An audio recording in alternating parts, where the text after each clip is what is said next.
Tuberculosis, जिसे हम आम भाषा में टीबी कहते हैं, इंडिया में बहुत ज़्यादा कॉमन है। ये सबसे ज़्यादा पाई जाने वाली बीमारी है। तो ये टीबी जो होती है एक बैक्टीरिया से होती है, जिसे माइकोबैक्टीरियम ट्यूबरकुलोसिस कहते हैं। ये शरीर के किसी भी अंग को प्रभावित कर सकती है।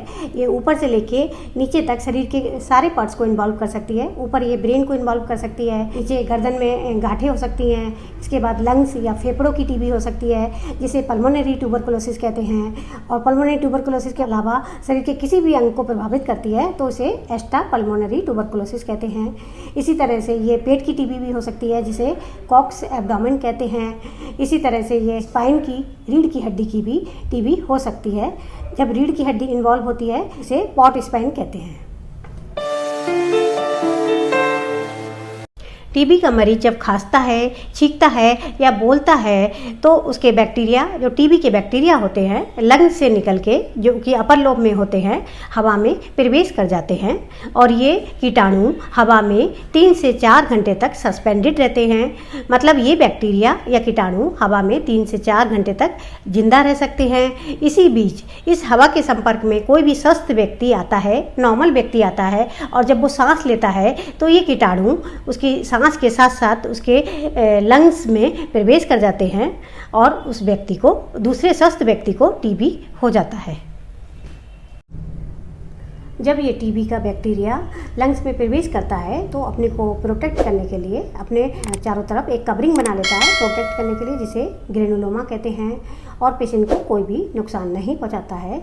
इस तरह से जो टीबी होती है, जिसे लेटेंट टीबी कहते हैं, इसमें पेशेंट को टीबी का कोई भी सिम्टम नहीं आता है।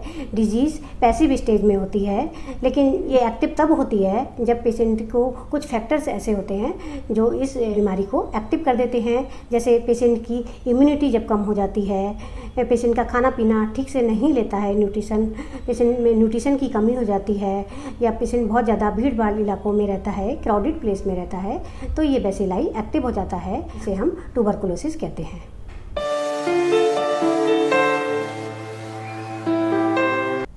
जब टीबी फेफड़ों की होती है, लंग्स की होती है, तो इसे पल्मोनरी ट्यूबरकुलोसिस कहते हैं। और शरीर के किसी भी भाग की टीबी जब होती है तो इसे एक्स्ट्रा पल्मोनरी ट्यूबरकुलोसिस कहते हैं। तो सबसे ज़्यादा कॉमन है वो पल्मोनरी ट्यूबरकुलोसिस है। तो आज हम डिस्कस करते हैं इसके सिम्टम क्या हैं, पेशेंट कैसे पहचाने कि उसको टीबी हो गई है। टीबी का जो सबसे पहला सिम्टम है वो है लो ग्रेड फीवर। पेशेंट को बुखार तो आता है, लेकिन जो बुखार अगर पेशेंट नापता है तो वो 99 से 99.5 डिग्री होता है, और ये बुखार शाम की तरफ ज़्यादा हो जाता है, जिसे इवनिंग राइज ऑफ टेम्परेचर कहते हैं। पेशेंट को कुछ थकान महसूस होती है और हल्का सा बुखार महसूस होता है, लेकिन इन सिम्टम को पेशेंट इग्नोर कर देता है और पेशेंट पहचान नहीं पाता है। लॉस ऑफ एपेटाइट हो जाता है, पेशेंट को भूख नहीं लगती है, खाना खाने का मन नहीं करता है, और पेशेंट हिस्ट्री देता है कि पिछले 2-3 महीनों में उसका वजन 5 से 10 किलो कम हो गया है। पेशेंट को खुद कमजोरी लगती है और थकान महसूस होती है। आप लोगों ने सबने सुना होगा कि अगर 2 हफ्ते से ज़्यादा खांसी है तो पेशेंट को जाके एक एक्सरे कराना चाहिए और डॉक्टर के पास जाके अपनी जांच कराना चाहिए।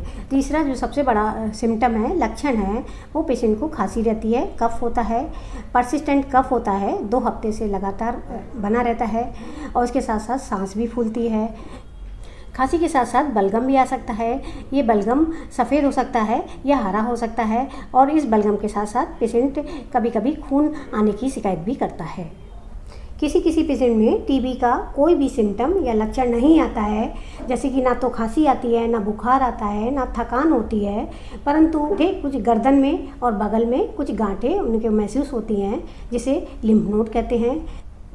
जब पेशेंट को ये गिल्टी या गांठें महसूस होने लगती हैं तो वो डॉक्टर के पास आता है, और doctor FNAC fine needle aspiration cytology advice करते हैं। इसमें क्या करते हैं, गांठ के अंदर सुई डालते हैं और उसका जो पस या मटेरियल सेल्स निकालते हैं और चेक करते हैं कि इसमें टीबी का कीटाणु तो नहीं है। इस स्लाइड को ZN स्टैन करते हैं और इसके बाद डायग्नोस करते हैं कि इसमें टीबी का कीटाणु तो नहीं है। टीबी को डायग्नोस करना इतना आसान भी नहीं है। तो जब भी टीबी के सिम्टम दिखाई देते हैं तो गवर्नमेंट गाइडलाइन के हिसाब से डॉट सेंटर में सबसे पहले स्पुटम या बलगम की जांच की जाती है, जिसे स्पुटम टेस्ट कहते हैं। इसमें देखा जाता है कि बलगम में टीबी के कीटाणु हैं या नहीं हैं। अगर बलगम में इसके कीटाणु आ जाते हैं तो इसे स्पुटम पॉजिटिव कहते हैं और टीबी का इलाज शुरू हो जाता है, AKT शुरू हो जाती है। प्रॉब्लम तब आती है जब बलगम में कीटाणु नहीं आते हैं, स्पुटम नेगेटिव आता है और डॉक्टर को लगता है कि इसको टीबी की शिकायत है, तो डॉक्टर चेस्ट एक्सरे या छाती का एक्सरे एडवाइस करता है और छाती में ट्यूबरकुलोसिस की फाइंडिंग मिल जाती है, जैसे कि इन्फिल्ट्रेशन मिल जाता है, कैविटी मिल जाती है, कभी कभी फेफड़ों में पानी मिल जाता है जिसे प्लूरल इफ्यूजन कहते हैं। ये सारे टीबी की फाइंडिंग्स चेस्ट एक्सरे में दिखाई देती हैं।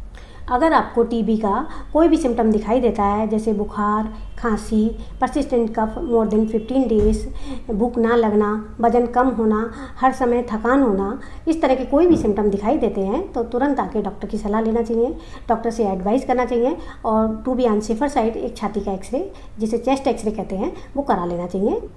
और अगर आपको टीबी पॉजिटिव निकलता है तो इसका इलाज टाइम से शुरू हो जाए, अर्ली स्टेज में इसका ट्रीटमेंट शुरू करते हैं तो आपका लंग्स 100% रिकवर हो जाते हैं, लंग्स में कोई भी फाइंडिंग नहीं रहती है और आप पूरी तरह से स्वस्थ हो जाते हैं। और लेकिन अगर आप लेट टीबी का इलाज शुरू करते हैं तो लंग्स में कुछ फाइंडिंग्स रह जाती हैं, लंग्स कोलैप्स हो जाता है, लंग्स का वॉल्यूम थोड़ा कम हो जाता है। तो अगर हम टीबी का इलाज टाइम से शुरू करेंगे तो आप पूरी तरह से सही हो जाएंगे। Thank you.